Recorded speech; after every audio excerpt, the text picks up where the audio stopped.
안녕하세요. 벌써 10월의 끝자락을 달려가고 있네요. 곧 있으면 애들한테는 즐거울 할로윈도 다가오고 크리스마스도 다가오는데 저는 하나도 즐겁지가 않습니다. 어른이라서 연휴에 무뎌져서 그런 것도 있겠지만 연휴만 되면 나가야 하는 돈들이 생기다 보니 언제부턴가 거리낌이 생기기 시작했죠. 가난한 시댁을 둔 분들이라면 돈 나갈 일들만 투성인 저의 마음을 누구보다 잘 알아주실 거라 생각해요. 저희 남편 그러니까 저랑 4년이 넘도록 살고 있는 이 남자는 이남 일녀중 장남입니다. 부지런하고 책임감이 강한 것이 몸에 배어있는 사람이라서 배우자 그리고 내 아이의 아빠로는 참 손색이 없는 사람이에요. 그건 누구보다 제가 장담합니다.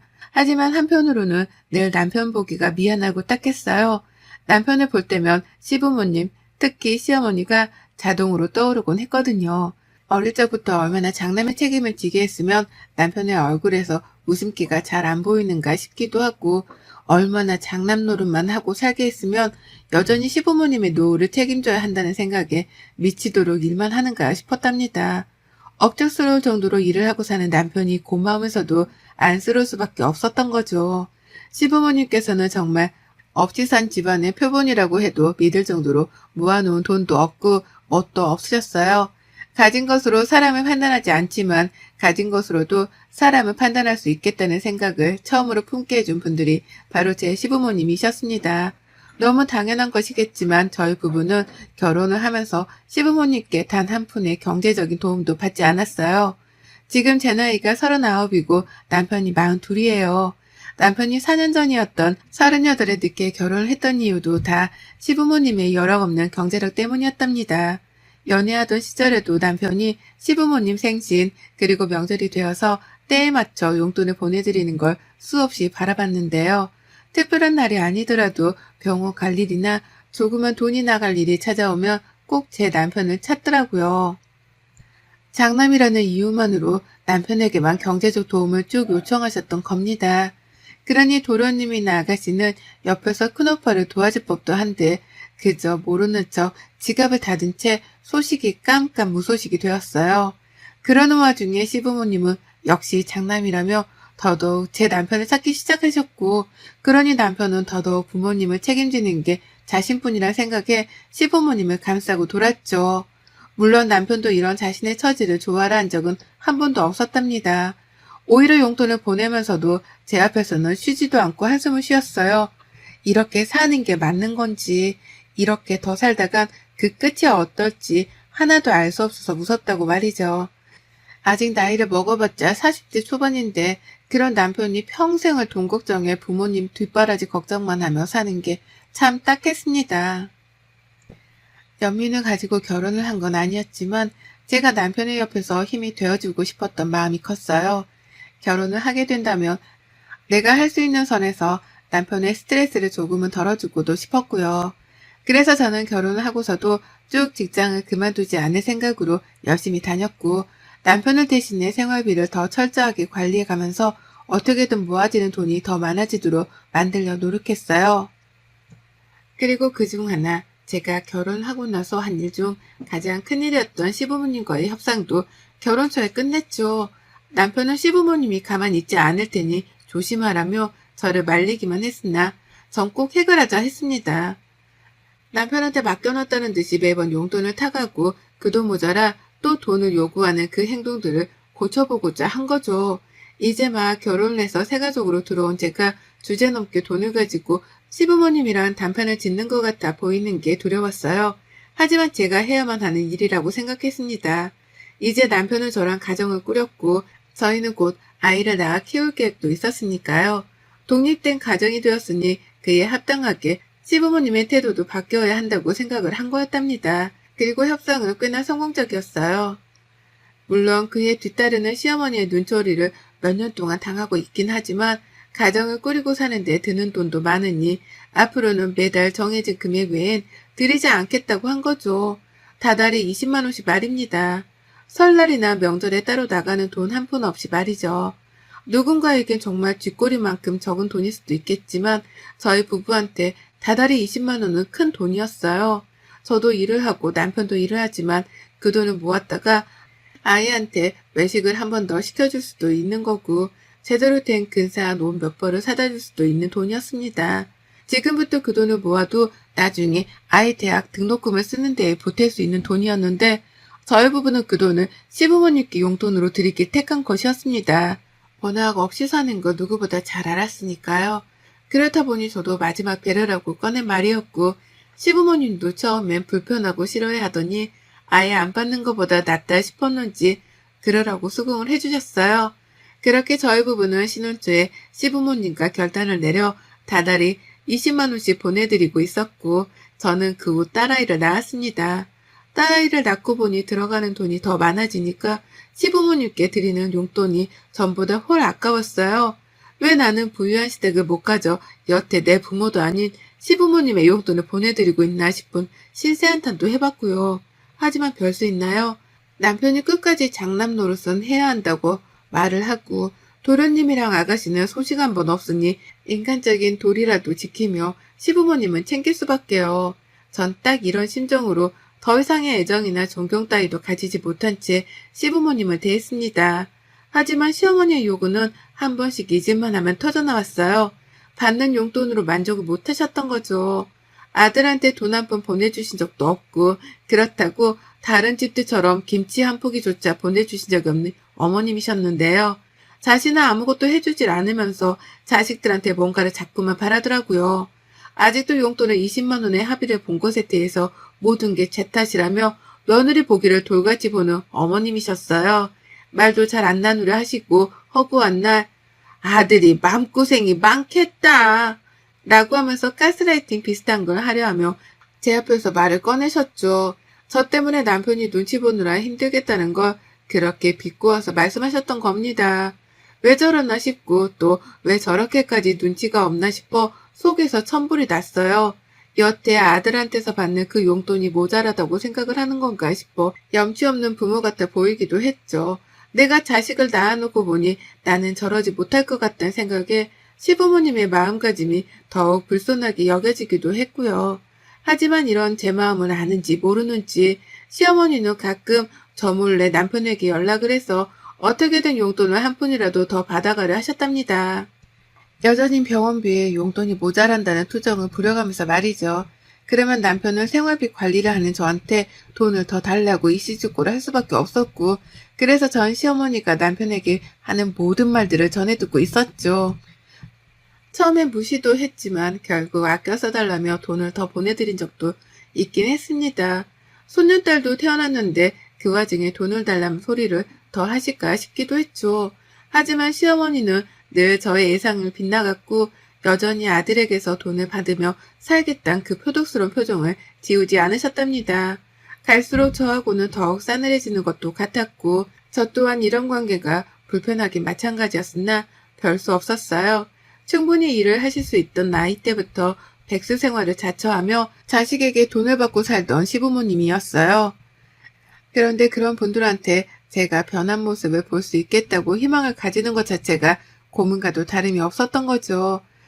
그러니 기대는커녕 그저 거리를 두면서 사는 방법을 택했답니다.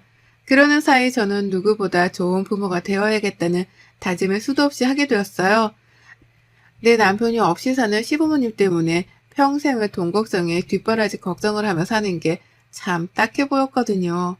여전히 식당이라도 나가며 푼 돈을 용돈으로 벌어다 사는 저희 부모님하고는 참 비교가 되기도 했고요. 부모가 얼마나 독립된 채로 사는지 아닌지에 대해 자식의 노년이 달라질 수도 있겠다는 걸 뼈저리게 배웠답니다. 다른 사람도 아닌 내 남편과 내 시부모님을 보면서 말이죠. 그래서 돈 쓰는 게 더 힘들어졌어요. 한 푼이라도 더 모아서 내 자식한테 물려주고 싶다는 욕구가 강하게 들었거든요. 생각 없이 써볼 법한 돈, 이를테면 길거리에서 사먹는 분식값도 모아서 내 아이한테 주자 싶었습니다. 시부모님 노년을 챙기며 살다가는 평생 전세살이를 벗어나지도 못할 것 같은데 나중을 대비해서라도 내 아이한테 쓸 수 있는 종잣돈을 꼭 만들어 놓자 싶었던 거죠. 그래서 저는 아이 앞으로 적금을 넣었어요. 많이는 넣지 못하지만 다달이 80만 원씩 적금을 넣었습니다. 갑작스러운 코로나 때문에 더욱 나중에 걱정이 되었던 나머지 적금 하나만큼은 꼬박꼬박 넣었어요. 다 내 아이 잘 되라는 마음으로요. 그 돈으로 아이가 대학 등록금에 보태쓰던, 세계 여행을 하는 데 보태쓰던 상관없었습니다. 내 아이가 부모한테서 받은 돈으로 하고 싶은 걸 뭐든 해가면서 지내길 바랬던 것 같아요. 그 마음으로 군것질 하나 배달 음식 한 번을 더 아끼고 참아가면서 적금을 꼬박꼬박 넣었습니다. 그리고 얼마 전 그 적금이 만기가 되었어요. 1년짜리 적금이었고 만기 되면 2년짜리, 3년짜리 이렇게 꼬박꼬박 만기 통장을 만들어가 볼 생각이었습니다. 통장에 따라 아이가 쓰고 싶어하는 용도에 따라 다르게 쓰게 하려는 의도도 있었고, 만기가 되어 있는 통장이 많으면 많을수록 배가 부른 기분이 들 것 같아서 저 좋으라고 해봤어요. 만기가 된 날 아이 앞에서 이걸 다 설명하기는 힘들었지만 아이를 보면서 좋다고 괜히 눈물도 글썽였고, 그날은 오랜만에 아이 데리고 저희 부부가 다 같이 외식도 했습니다. 물론 외식 비용은 제 월급에서 나갔고요. 괜히 미래에 대한 확신이 들더군요.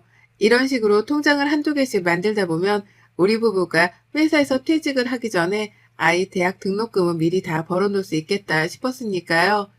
만기 통장을 만지는 남편도 괜히 기분이 특별했던지 혼자서 그런 말을 하더라고요. 아이가 나중에 공부할 때가 되면 공부만 할 수 있게 해줘야지 라고요. 그 말을 듣고 눈물이 나올 뻔했답니다. 남편은 대학에 들어가서도 용돈을 번다며 알바를 뛰느라 제대로 된 공부를 하기 힘들어했다고 하더라고요. 그래서 늘 졸린 걸 참아가며 힘든 몸을 이끌고 공부를 해야 했고, 그게 참 뒤돌아 생각해봐도 지옥 같은 시간이었다고 말이죠. 그걸 자기 아이한테는 되풀이 해주기가 싫다더군요. 그런 남편을 보며 전 적금을 들어놓길 100번, 1000번 잘했다 다시 한번 되새겼고요. 그렇게 저희 부부는 아이를 위한 부모 노릇을 뭔가 하나 제대로 한 것 같다는 뿌듯한 기분이 든 채로 그날 외식을 즐겼고, 남편은 술에도 한껏 취했었답니다. 기분 좋다고 말이죠. 그렇게 집에 와서는 한동안 오래간만에 살맛이 난다는 생각을 가지며 살았습니다. 자식이 생기니 삶에 의욕이 생긴다는 게 이런 기분인가 싶었죠. 근데요, 시어머니의 전화 한 통을 받던 그 순간부터 저는 다시 살맛을 잃었고 흥미도 잃었죠. 어머님이 아이를 데리고 집으로 와보라는 거예요. 남편을 빼놓고 말이죠. 느낌이 쎄했어요. 제가 알던 시어머니라면 남편을 빼놓고 시댁에 오라고 할 적에는 분명 특별한 이유가 있었습니다. 대표적으로 돈을 더 달라는 말 같은 걸 하기 위해서 말이죠. 그런데 하필 아이 적금을 만기시키고 기분이 좋아 죽겠는 이맘때에 시어머니가 몰래 저를 부르니 참 껄끄러웠어요. 이걸 가야 하나 말아야 하나 한참 고민을 하는데 시어머니는 고민할 필요도 없다 싶으신지 전화에 불이 날 만큼이나 계속해서 절 찾으셨습니다. 저희 애를 꼭 같이 데리고 오란 말을 반복하시면서 말이죠. 그래서 전 아이를 데리고 시댁을 찾았어요. 물론 가기 직전에 남편한테는 미리 카톡도 해놨죠. 어머님이 당신 빼놓고 아이랑 둘만 오라고 하시는 게 이상하지만 일단 가본다면서 말이죠. 남편은 일이 바쁜지 퇴근 시간을 넘기고도 답이 없었지만 저는 일단 더 늦지 않기 위해 아이를 데리고 시댁을 찾았어요. 입구에서부터 조그마한 문이 보이는 게 숨이 답답할 지경이었으나 내 아이라도 보고 싶은 마음에 불렀을 수도 있겠다는 생각에 약간의 희망을 품고 찾았습니다. 그리고 살짝 품었던 희망이 순식간에 터져버린 풍선처럼 날아가 버리는 심정을 경험했죠. 집에 들어가자마자 시아버지는 방 안으로 들어가 버리셨고 시어머니만 혼자 억지로 아이를 불러 안으면서 저희를 맞이하셨어요. 누가 봐도 억지로 아이를 환대해주는 게 표정에서 다 드러났는지라 저도 불편하고 기분이 나쁘다는 표정을 숨기지 못했습니다. 많이 억지스럽다는 표정으로 어머니께 웃음을 보이며 거실 바닥에 앉았어요. 참고로 시댁에는 소파도 공간조차 없어 다 같이 모일 때에는 거실에 다닥다닥 붙어 앉곤 했습니다. 이번에도 마찬가지였고요. 앉으니 시어머니는 왔냐며 물 한 잔을 내어놓더라고요. 그걸 마시지 않고 그냥 멀뚱히 어머님을 바라보다 물었습니다. 무슨 일이신데 남편을 빼놓고 오라 하냐고 말이죠. 용돈 때문에 또 그러는 거냐면서 미리 용돈에 관해서는 더 금액을 늘려줄 생각이 없다는 걸 못 받겠다는 듯이 질문을 던졌더니만 어머님은 그것 때문은 아니고 라면서 손사래를 치셨습니다. 그리고서는 제가 아닌 손녀딸을 흐뭇하단 표정으로 빤히 바라보는 거예요. 생전 한 번도 그런 여유로운 표정으로 내 아이를 바라봐 준 적이 없는 분이셨는데 순간 무슨 성모 마리아라도 된 줄 알았습니다. 어찌나 표정이 인자롭던지. 제가 다 엎드려 기도라도 해야 할 판인가 싶었네요. 어머님은 한참 동안 소녀딸을 특별하다는 듯이 흐뭇이 바라보다가 저에게 나지막히 말을 꺼내셨어요. 저기 그게 저번에 네 남편이 전화해서 하는 말을 들어보니까 얘 앞으로 만기된 적금이 있다던데 맞냐? 라고 물으셨답니다. 순간 심장이 쿵 하고 떨어지는 줄 알았죠. 내 아이의 만기된 적금에 대해서 묻다니 갑자기 초대해서는 적금 얘기라니 아무리 생각해도 이 상황이 앞뒤가 안 맞고 뜬금없어서 황당했죠. 남편이 전화해서 얘기를 했다는 말에 화가 치밀어 올라 당장 물었습니다. 남편이요? 남편이 먼저 전화를 해서 아이 적금 얘기를 꺼내던가요? 라고 말이죠. 남편이 다 꼰지른 건가 싶은 마음에 남편을 향한 화로 마음이 진정되지가 않았어요. 그래서 시댁에 가는 중이라는 내 카톡도 씹은 채 여태 답장이 없는 건가 싶었는데 시어머니는 그게 다 뭔 상관이냐는 표정으로 제게 다시 질문을 했습니다. 지금 그게 중요한 게 아니고 그래서 얼마 정도 들었는데 적금 한번 하고 나면 막 1,000만 원, 2,000만 원씩은 쌓이는 거 아니냐? 근데 이 조그만한 애한테 그 큰 돈이 당장 뭐에 필요하다고 그 큰 돈을 적금으로 넣어놔. 라고 하면서 한두 개도 아닌 질문들을 마구 쏟아냈어요. 뭐부터 답장을 해드려야 할지 모르겠을 정도로요. 무엇보다 저는 시어머니랑 내 아이 적금을 가지고 대화를 나누고 싶지 않았습니다. 그런데 어머님은 지독한 관심을 보이더니 급기야 본론을 꺼내셨어요. 참나. 글쎄 시댁 전셋집으로 옮기는 데 필요한 보증금으로 보태 쓰자는 거예요. 내가 내 아이 생각해서 행복하게 넣어둔 적금 만기 통장인데 그걸 자기들 집 옮기는 데 쓰자고 절 부른 겁니다. 무엇보다 당연히 자가라고 생각한 시댁이었는데 그게 자가도 아니고 전세였다는 사실에 저는 뒷목 잡고 순간 쓰러질 뻔도 했어요. 이 조그만한 애가 당장 돈 쓸 일이 뭐 있다고. 내일 모레 죽을 사람들부터 일단 마저 살고 봐야지.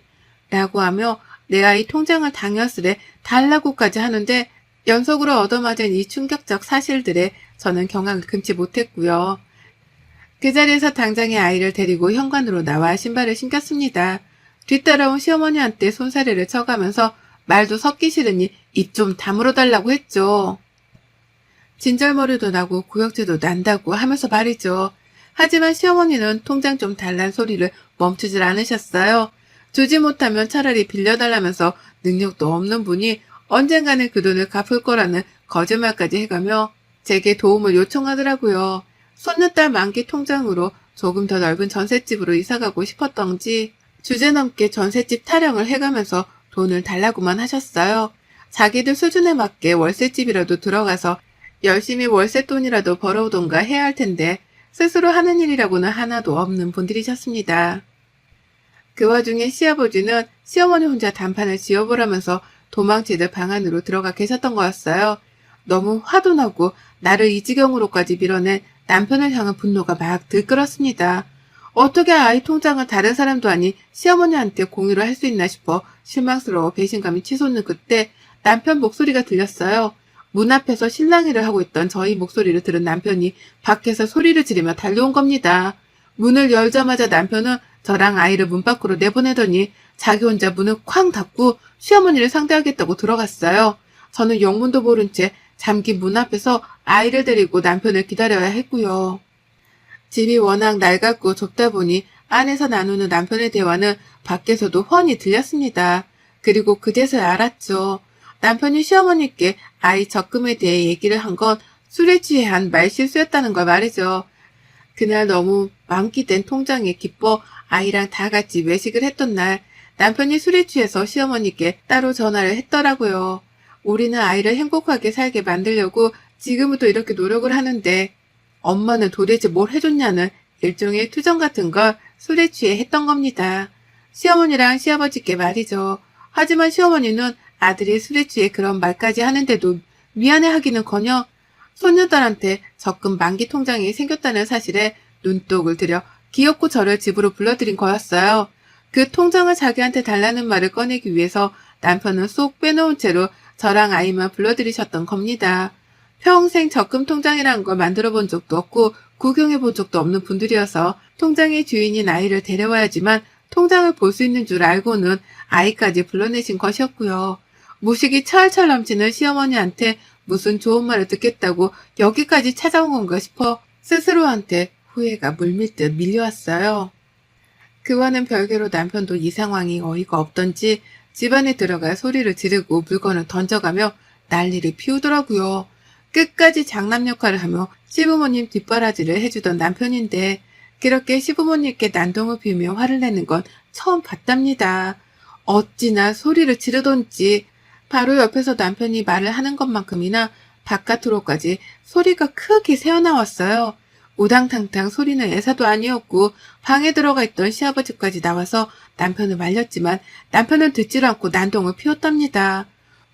부모로서 해준 게 뭐가 있다고 소녀딸 앞으로 들어간 만기 통장까지 뺏으려 하냐면서 아주 난리를 피우더니 그 끝에 선전포고를 했답니다. 남편이 글쎄 자기 입으로 더는 시부모님께 용돈을 드리지 않겠다고 선전포고를 한 거예요. 그 말이 튀어나오자마자 시아버지에 이어서 시어머니까지 아이고 하더라 라며 대성통곡 비슷한 곡소리가 흘러나왔고 남편은 그런 애처로운 시부모님을 뒤로 한 채 집 밖으로 튀어나왔어요. 다신 연락도 하지 말라면서 절연을 하잔 송구도 날렸고요. 남편의 손에 잡힌 채로 시댁을 빠져나오는데 뭔가 알 수 없는 희열이 느껴지더라고요. 제가 변태는 아니지만 이런 말에 소름 끼치도록 신이 났습니다. 시부모님께 더 이상 용돈을 드리지 말자니, 다신 보지도 말자니, 이 말을 남편이 꼭 지켜주길 바라는 마음으로 남편을 뚫어져라 쳐다봤는데 남편이 이런 제 마음을 이해한 건지 저를 보며 말하더라고요. 나 다신 우리 부모님 뒷바라지 안 해. 혼자 안 해. 급하면 동생들을 찾거나 걔들이 알아서 하겠지 뭐. 나 혼자 자식이야? 왜 나 혼자 평생을 이렇게 밑빠진 독에 물 붓는 것 마냥 갖다 바치고 살아야 해? 그러다 이젠 하다하다 내 딸 만기된 적금 통장까지 넘봐? 적당히 해야 말이지. 라고 말입니다. 저는 오로지 시부모님처럼 살지 않기 위해 그리고 내 아이를 위해서만 들었던 적금이었는데요. 이 적금 하나가 만기가 됨으로써 시부모님께는 더 이상 용돈을 드리지 않고 연락도 하지 않아도 될 건덕지가 만들어지게 되었답니다. 남편 몰래 저랑 제 아이를 집으로 불렀다는 사실에 여전히 격분한 남편은 그날 후로 시부모님 연락처까지 죄다 핸드폰에서 지워버렸고요. 남편의 행동에 덩달아 저까지도 시부모님을 미련 없이 차단을 누르고 연을 끊기로 했네요. 하긴 내 아이의 적금까지도 탐을 내는 사람인데 뭔들 더 요구를 하지 않을까 싶어 겁이 나기도 하던 중이었습니다. 그런데 남편의 결단력 있는 행동 덕분에 그런 사람들하고는 거리를 두고 살 수 있게 되었고 전 이 기회를 발판 삼아 더 이상 시부모님께는 금전적 도움을 드리지 않기로 했어요. 앞으로 짧게는 몇 년 안 될 수도 있지만 길게는 수십 년도 더 뒷바라지를 해드리고 살아야 할 게 뻔한데 여기서 그만두는 게 옳다 판단한 거죠. 남편도 저랑 같은 마음인 것 같고요. 낳아준 은혜는 있지만 키워주며 받지 못한 은혜에 이쯤에서 정리하는 게 맞다 싶습니다. 손녀딸 통장에도 손을 대고 싶어 하는 줄은 몰랐기에 실망감이 배로 크게 다가왔는데요. 이제부터 용돈을 안 주게 되었으니 그걸로 복수 혹은 필요로 하는 가르침을 드렸다고 생각해요. 그걸 증명하듯이 시부모님도 번갈아가며 저희 집을 찾아와 제 마음을 돌리려고 하는데 전혀요. 전 절대 무슨 일이 있어도 시부모님께 마음을 돌려 잘해드릴 생각이 없답니다. 더욱 굳게 결계를 찌고 벽을 세워 시부모님이 우리 부부 혹은 내 아이한테 그 어떤 것도 가져가지 못하도록 경계만 하고 살 거예요. 여러분의 생각은 댓글로 남겨주세요. 오늘도 시청해 주셔서 정말 감사합니다.